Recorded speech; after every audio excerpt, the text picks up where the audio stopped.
Hello বন্ধুরা, শ্রীজ life কর্নারে তোমাদেরকে অনেক অনেক অনেক ওয়েলকাম। তো তোমরা সবাই কেমন আছো? আশা করছি সবাই ভালো আছো, আর আমার ভিডিও দেখার পরে আরও ভালো হয়ে যাবে। তো আজকে তোমাদের সঙ্গে যেটা শেয়ার করতে চলেছি সেটা হচ্ছে গিয়ে রুই মাছ দিয়ে ফুলকপি আলুর ঝোল। খুব সহজ সরল একটা রেসিপি, জানি সবাই ম্যাক্সিমাম বাড়িতে তৈরি করতে পারে, কিন্তু আমি যে মশলাটা দিই আজকে তোমাদের সঙ্গে সেটা শেয়ার করতে চাই।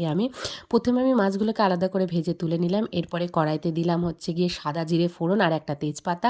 এরপরে আমি দিয়ে দিলাম হচ্ছে গিয়ে পেঁয়াজ কুচি। আমি একটুখানি পেঁয়াজ কুচি দিই, কারণ পেঁয়াজ কুচি দিলে মাছের টেস্টটা আরও বেশি ভালো আসে, মাছের ঝোলের টেস্টটা। তো পেঁয়াজ কুচি দিয়ে দেওয়ার পরে আমি দিয়ে দিয়েছি আলু ফুলকপি। এবার পেঁয়াজের সঙ্গে আমি ফুলকপি আলুটা একটু হালকা করে ভেজে নেব নুন হলুদ দিয়ে। আর মশলায় আমি যেটা দিয়েছি একটু আদা, জিরে, পোস্ত আর হচ্ছে গিয়ে দুটো কাঁচা লঙ্কা। পোস্ত দিলে মাছের ঝোলের স্বাদটা খুব সুন্দর আসে। অনেকেই এই পোস্তর জায়গায় চারমগজ বাটা দেয়, কিন্তু চারমগজ বাটার থেকে আমার মনে হয় এই পোস্ত দিলে বেশি টেস্ট হয় মাছের ঝোলটার। তো আর নতুনত্ব কিছু নেই এটাতে, বাদবাকি রেসিপি অ্যাজ ইট ইজ যেরকম মাছের ঝোল হয়।